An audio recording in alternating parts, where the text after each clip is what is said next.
चुनाव को लेके जैसा कि आप लोग जान रहे हैं कि ये जो तीनों लोकसभाएं हैं, प्रथम चरण में इनका चुनाव 19 अप्रैल को होना है।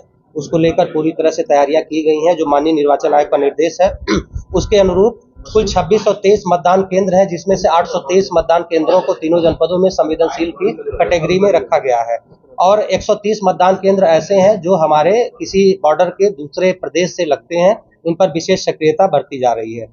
209 मजरे ऐसे हैं जो वल्नरेबल माने गए हैं, चाहे जातीय आधार पर, किसी धार्मिक आधार पर या किसी क्राइम के आधार पर या पिछले मुकदमों के आधार पर। वहां विशेष नजर रखी जा रही है जहां हमें लगता है कि चुनाव में कोई गड़बड़ी हो सकती है और इसके आधार पर 692 लोगों को ऐसा चिन्हित किया गया है जो पहले चुनाव में गड़बड़ी कर चुके हैं या अंदेशा है कि आगे भी कुछ कर सकते हैं। इन लोगों पर भी विशेष नजर रखी जा रही है। इसके अतिरिक्त पर्याप्त मात्रा में हमें पैरामिलिट्री फोर्सेज, अन्य प्रदेशों से पुलिस बल, पीएसी अलर्ट किए जा रहे हैं। काफी मात्रा में पुलिस बल आ चुका है तीनों जनपदों में। पर्याप्त इनकी पेट्रोलिंग, फुट पेट्रोलिंग और रूट मार्च किया जा रहा है, जिससे लोगों को एक सुरक्षा का वातावरण मिले और अच्छे माहौल में वोटिंग हो। इसके अतिरिक्त कई राज्यों से लगता है, तो ऐसे में सीमावर्ती इलाकों को लेकर क्या रहेगा? ऐसे में जो सीमावर्ती राज्य हैं, सभी राज्यों से कई स्तरों की मीटिंग कर ली गई है। हम लोग के स्तर से भी, एडीजी सर के स्तर से भी, थाना लेवल तक भी व्हाट्सएप ग्रुप शेयर किया गया है। अपने जो बैरियर हैं, जैसे कि हमारे जो राज्य हैं, उनसे 32 अंतर्राज्यीय बैरियर और चेक पोस्ट बनाए गए हैं। इन सब पे वायरलेस सेट रखा गया है। हर जगह वीडियो रिकॉर्डिंग की जा रही है। पर्याप्त मात्रा में पुलिस बल और पीएससी इन बैरियर पर लगाया जा रहा है।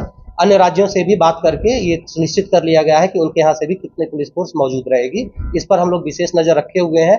साथ ही जो 123 केंद्र अन्य राज्यों से हमारे लग रहे हैं, उन पर जितने भी हिस्ट्री शीटर और माफिया और हमारे वांछित लोग हैं, उनकी सूची हमने दूसरे राज्यों के साथ भी शेयर कर ली है कि वो लोग भी इसमें, अगर उनके यहाँ कोई सूचना है तो कार्य करें। और सीमा से लगे हुए मतदान केंद्र हैं, उनके लिए क्या व्यवस्था रहेगी? फोर्स कौन सभी पे पैरामिलिट्री फोर्स लगा दिए गए हैं। इसके अतिरिक्त जो दूर हमारे सीमा से लगे हुए मतदान केंद्र हैं, उन पे एक लेयर की और सिक्योरिटी हम लोगों ने रखी है। इसके लिए हम लोगों ने क्लस्टर मोबाइलें बनाई हैं। करीब 478 क्लस्टर मोबाइलें हैं जो केंद्र से, जो हमारे जनपद मुख्यालय से दूर के सेंटर हैं या सीमावर्ती हैं, 2-2, 3-3 केंद्रों को एक गाड़ी कवर करेगी। इसके लिए क्लस्टर मोबाइल लगाई गई है ताकि हमारा उद्देश्य हर 4 से 5 मिनट में एक कोई न कोई गाड़ी मतदान केंद्र पर अनिवार्य रूप से पहुंचे। इसके अलावा जो है 58 जोन और 478 सेक्टर में डिवाइड किया गया है सारी चीजें, और 39,085 शस्त्र लाइसेंस है इस समय तीनों लोकसभाओं को मिलाकर पूरे रेंज में, जिसमें से 4,443 जमा कराए गए हैं या निरस्त कराए गए हैं ऐसे लोगों को जिन्होंने उसका अवैध प्रदर्शन किया है या उसका कोई आपराधिक कृत्य में प्रयोग किया है या उससे किसी को डराने धमकाने की कोशिश की है। साथ ही एक कमेटी बनी है जो ये निर्धारित करेगी किसके शस्त्र जमा कराए जाने हैं, किसके छोड़े जाने हैं। तो तीनों जनपदों में टीम बन गई है, वो टीम अपना कार्य कर रही है। और भारी मात्रा में करीब 96.5 लाख रुपए अभी तक अवैध कैश बरामद किया गया है, जो कि इनकम टैक्स की टीम को सूचित करके उन्हें सौंप दिया गया है।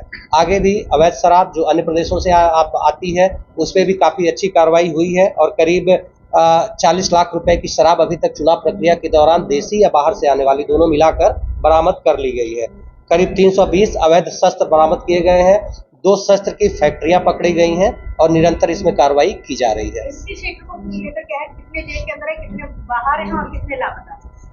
करीब 4,087 हिस्ट्री शीटर हैं पूरे रेंज में, जिसमें से 500 के आसपास जेल में है और 315 ऐसे हैं जो लापता हैं।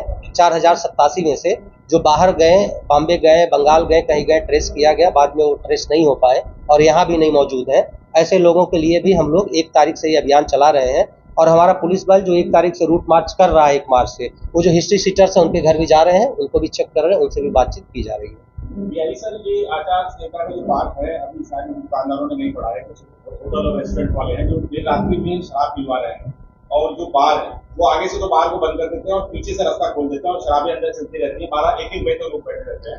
देखिए, इसमें 2 चीजें हैं। हमें केवल आचार संहिता ही नहीं बल्कि हर समय एक समय सीमा निर्धारित है, कितने बजे तक दुकानें खुलेंगी, प्लस शराब कहाँ बिकेगी उसकी सरकार द्वारा लाइसेंस दी जाती है। अवैध शराब कहीं नहीं बिकेगी और आपने जो चीजें बताई इसमें भी पुलिस कार्रवाई लगातार करती है। कोई स्पेसिफिक सूचना हो तो आप जरूर बताएं, उस जगह हम अलग से रेड करा के कठोर कार्रवाई सुनिश्चित करें। चुनाव में गड़बड़ी करने वालों के लिए क्या निर्देश? चुनाव में जो गड़बड़ी कर रहे हैं ऐसे लोगों को चिन्हित किया गया है। 114 लोगों के खिलाफ गैंगस्टर की कार्रवाई की गई है। 2029 लोगों के खिलाफ 107-16 में पाबंद कर दिया गया है। 30 लोगों को जिले से बाहर जिला बदर किया गया है और 242 के खिलाफ गुंडे की कार्रवाई की गई है। इसके अतिरिक्त रेड नोटिस भी हम लोग जारी कर रहे हैं और कोई भी अगर चुनाव प्रभावित करने का कार्य करेगा उसके खिलाफ कठोर कार्रवाई पुलिस द्वारा सुनिश्चित की जाएगी। Thank you.